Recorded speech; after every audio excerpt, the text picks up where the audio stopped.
Hello friends, welcome for unique study of science.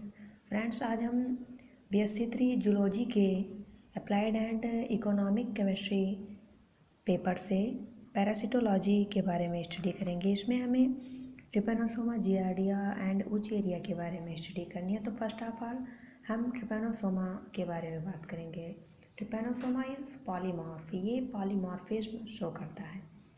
अगर ये Trypanosoma के मीन्स के बारे में बात करें तो फ्रेंड्स, यहाँ पे आप देख पा रहे होंगे कि trypanon means auger plus soma means body.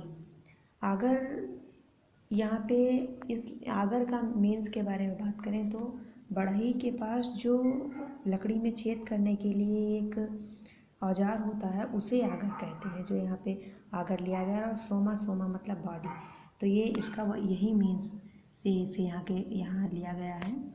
अगर हिस्टोरिकल अकाउंट की बात करें ट्रिपेनोसोमा के बारे में, तो ट्रिपेनोसोमा को वेलेंटाइन, जो कि एक जूलॉजिस्ट है, Valentine was first time reported in blood of trout and for a day 1901 first time observed that in the blood of human।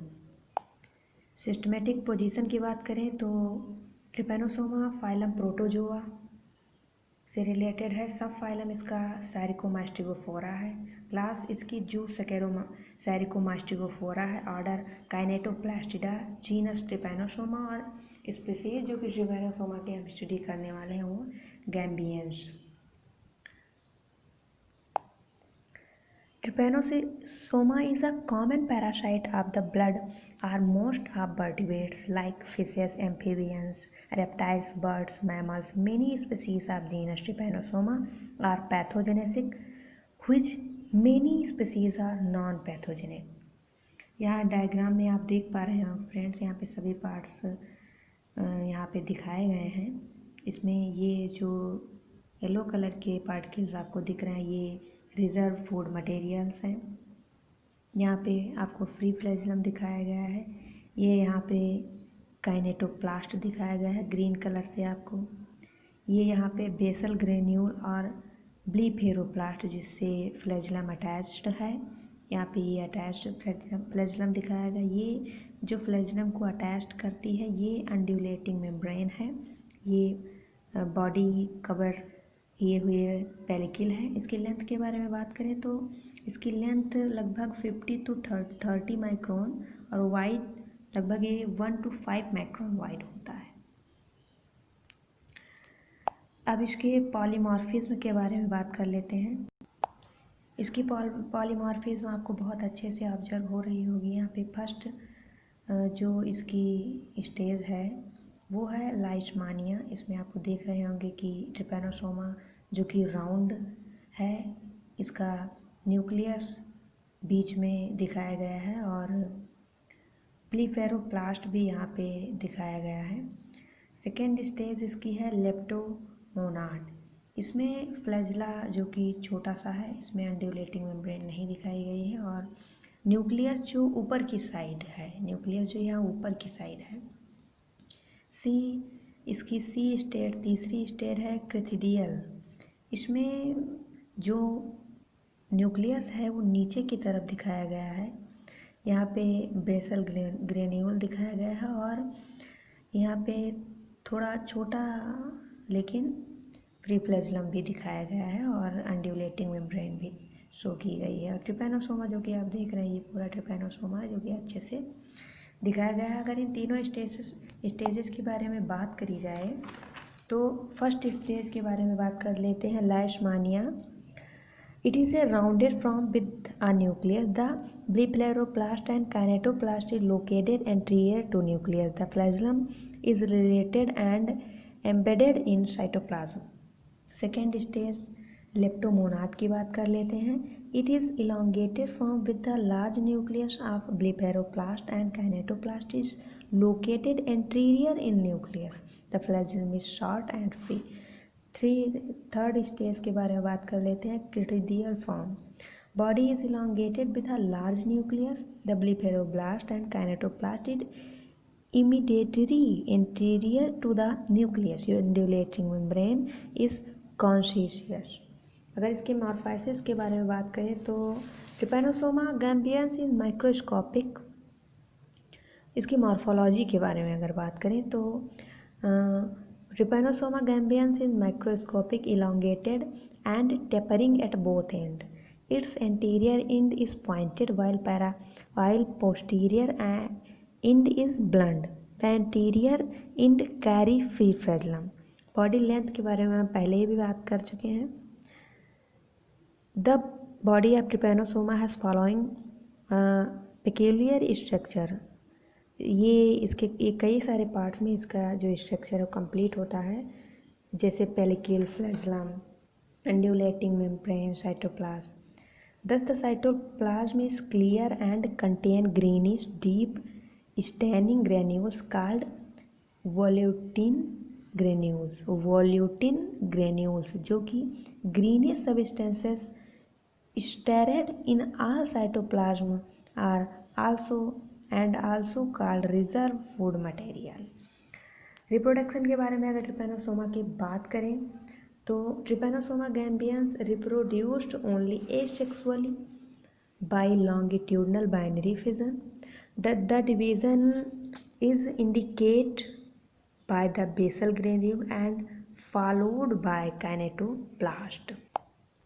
अब हम इसके लाइफ साइकिल के बारे में बात कर लेते हैं. When an indicate CC fly, जैसा कि हम जानते हैं कि जो हमारा ये ट्रिपैनोसोमा है ये डाइजेनेटिक होता है. तो फर्स्ट ऑफ ऑल इसके लाइफ साइकिल के बारे में बात करें. The life cycle of Trypanosoma gambiense is completed into two host, that is digenetic. Its primary host in man and secondary host in सी फ्लाई, जिसे ग्लोसिना पाल्पैलिस कहते हैं बॉटनिकल और जूलॉजिकल नेम में.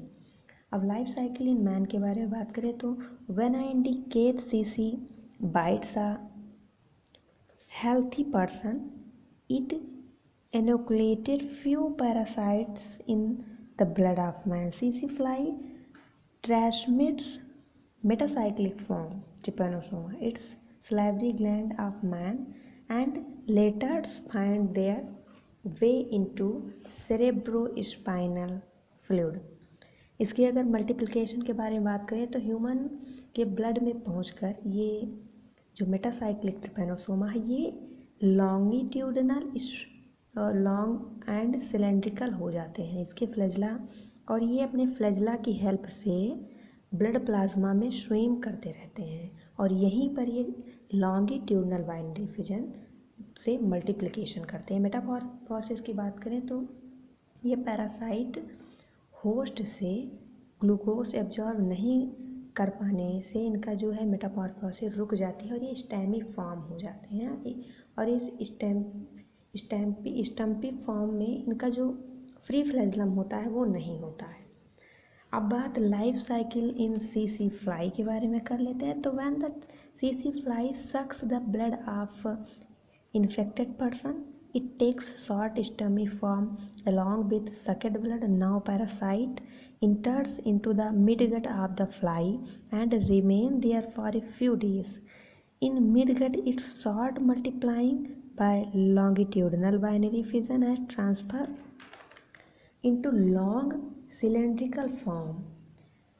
Now it appears in great number of more forward ये proventriculus number in makes their way to the false salivary glands where they become attached to wall.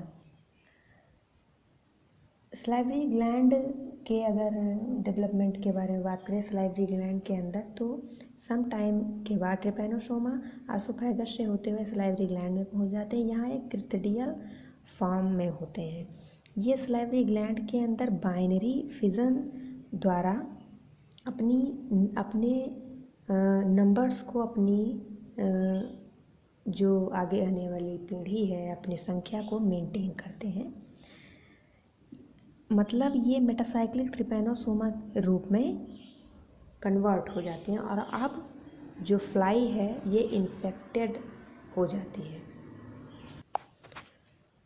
अगर हम इसके pathogenesis के बारे में बात करें तो फ्लाई के बाइट करने पर पैरासाइट इन्फेक्टेड स्टेज में होस्ट के ब्लड में पहुंचते हैं और वहाँ से ये उसके लिम्फ ग्लैंड्स में जाते हैं। धीरे धीरे ये brain and central nervous system में भी पहुंच जाते हैं। पैरासाइट जब ब्लड में पहुंचता है तो ये गॉम्बियंस फीवर काज करता है, लिम्फ ग्लैंड्स बढ़ जाती हैं, headache, increasing impulse rate, acute weakness और सेरेब्रोस्पाइनल फ्लूइड में पहुंचने के बाद जो व्यक्ति है, रोगी है, उसे बेहोशी आ जाती है और अंत में मतलब बाद में ज़्यादा इसका इन्फेक्शन होने से डेड भी कर जाता है। ये it causes sleeping thickness in which patients loses condition. Finally stage of a common result leads to death. It also called African sleeping thickness. Sickness भी इसे कहते हैं। अगर ट्रीटमेंट के बारे में बात किया जाए तो इसके लिए अगर कोई नॉर्मल सम टाइम से इन्फेक्टेड है ट्रिपैनोसोमा से तो उसके लिए बायर 205 एटॉक्सिल पेंटामाइडीन या लोमिडीन या ट्राइपैरासामाइड मेडिसिन्स हैं। अगर ये डिज़ीज़ काफ़ी टाइम से सफ़र कर रहा है कोई रोगी से तो इसके लिए ऑर्सैनिन नामक मेडिसिन है। अगर इसके प्रिवेंशन के बारे में बात की जाए तो इसका प्रिवेंशन यही है कि जो पैरासाइट का सेकेंडरी होस्ट है उसे ख़त्म कर देना, उसको डिस्ट्रॉयड कर देना चाहिए। DDT जो पाउडर है उसको घरों में और झाड़ियों में छिड़कवाना चाहिए। यही मोस्ट इसके रिवर वगैरह के किनारे जाने से बचना चाहिए। यही सब इसके प्रिकॉशंस हैं। So thank you.